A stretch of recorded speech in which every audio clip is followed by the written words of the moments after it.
नमस्कार, कसे आहात सगळे? मी आज अष्टविनायकचा 5वा भाग घेऊन आलेले आहे आणि नेहमीप्रमाणे माझं चॅनल तुम्ही इतकं लाईक करता, आवडता आणि शेअर करता. त्यामुळे मला अजून उत्साह येतो की तुम्हाला मी अजून चांगलं गोष्टी सांगत जाईन. तर आज आपण अष्टविनायकाचा 5वा भाग आणि ती 4थ्या भागातली अर्धी गोष्ट झाली आहे तीच पुढे करते आणि 5वा भाग सुरू करते. तर लक्षपूर्वक ऐका आणि नेहमीप्रमाणे माझं चॅनल लाईक, सबस्क्राईब आणि शेअर करायला विसरू नका. तर इकडे त्या मुकुंदेची अवस्था लक्षात घेऊन इंद्राने रुक्मागंधाचे रूप घेतले व मुकुंदाची इच्छा पूर्ण केली. त्याच्यापासून मुकुंदेला पुत्र झाला. त्याचे नाव गृत्समद.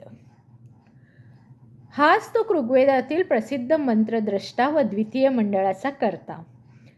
गृत्समदाच्या जन्माची कथा सर्वांना माहीत झाली होती, त्यामुळे त्याचा पदोपदी पाणउतारा होऊ लागला. मातेच्या पापाचरणामुळे सर्वजण गृत्समदाला हीन लेखू लागले. तेव्हा गृत्समदाने आईकडून सत्य जाणून घेतले व तिला शाप दिला. मग तो पापक्षालनार्थ पुष्पक भद्रक वनात तप करू लागला. त्याने विनायकाची आराधना केली, त्यामुळे विनायक प्रसन्न झाला. विनायकाने त्याला वर मागण्यास सांगितले. तेव्हा तो म्हणाला, तू याच वनात वास्तव्य करून भक्तांच्या इच्छा पूर्ण कर. विनायकाने ते मान्य केले व त्याच वनात तो राहू लागला. ते पुष्पक किंवा भद्रक वन म्हणजे आजचे महड क्षेत्र. या ठिकाणी गृत्समदाला वर मिळाला म्हणून येथील विनायकाला वरद विनायक म्हणतात. गृत्समद हा गणपत्य संप्रदायाचा आद्य प्रवर्तक समजला जातो. पुरातन काळात महडचे नाव मणिपूर व मणिभद्र होते. या मंदिरासमोर आणखी एक कथा प्रसिद्ध आहे. एका भक्ताला स्वप्नात देवळाच्या मागील तळ्यात पाण्यात पडलेली मूर्ती दिसली. त्याप्रमाणे त्या व्यक्तीने शोध घेतला व मूर्ती मिळाली. तीच त्या मंदिरातील प्रतिष्ठा केलेली मूर्ती होय. मंदिरात दगडी महिरप असून गणेशाची मूर्ती सिंहासनारूढ आहे आणि उजव्या सोंडेची आहे. इसवी सन 1725 पेशवे काळात हे मंदिर बांधले गेले. असे मानले जाते की माघी चतुर्थीला जर इथे प्रसाद म्हणून मिळालेला नारळ खाल्ल्याने पुत्रप्राप्ती होते.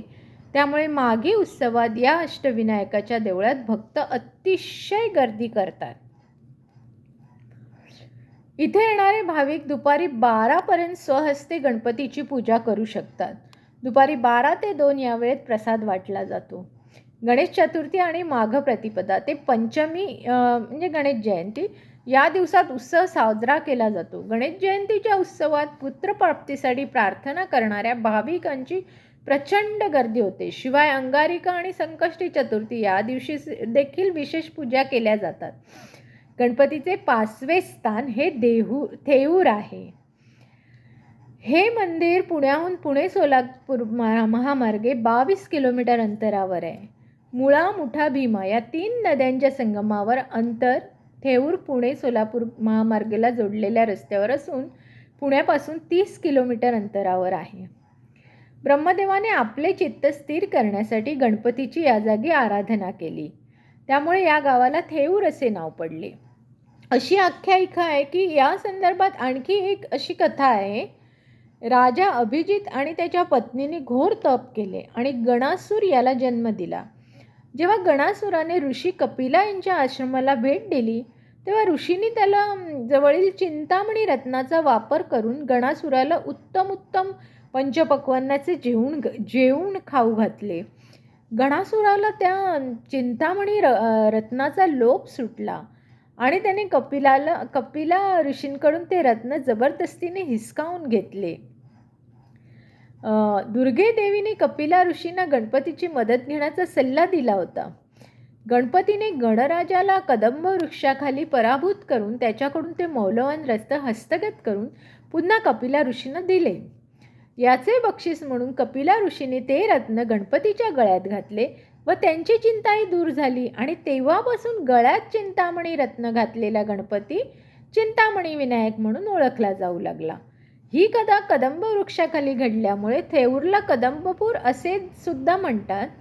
चिंतामणीची मूर्ती पूर्वाभूमिक व स्वयंभू आहे.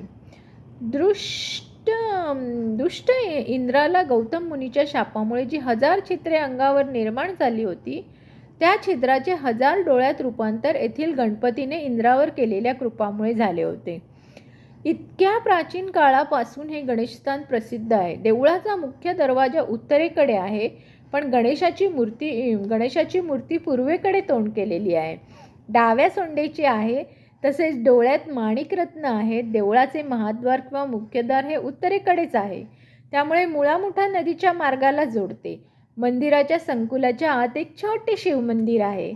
थेऊर येथे संत मोरया गोसावी यांनी घोर तपश्चर्या केली.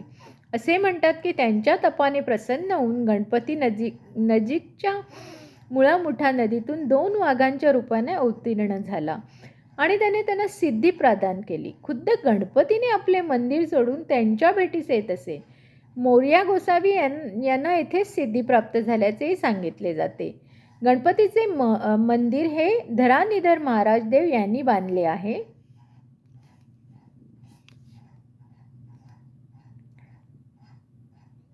तर आज मी हा भाग इथेच संपवते आणि ह्याच्या पुढची गोष्ट मी तुम्हाला माझ्या अष्टविनायक 6व्या भागात सांगणार आहे.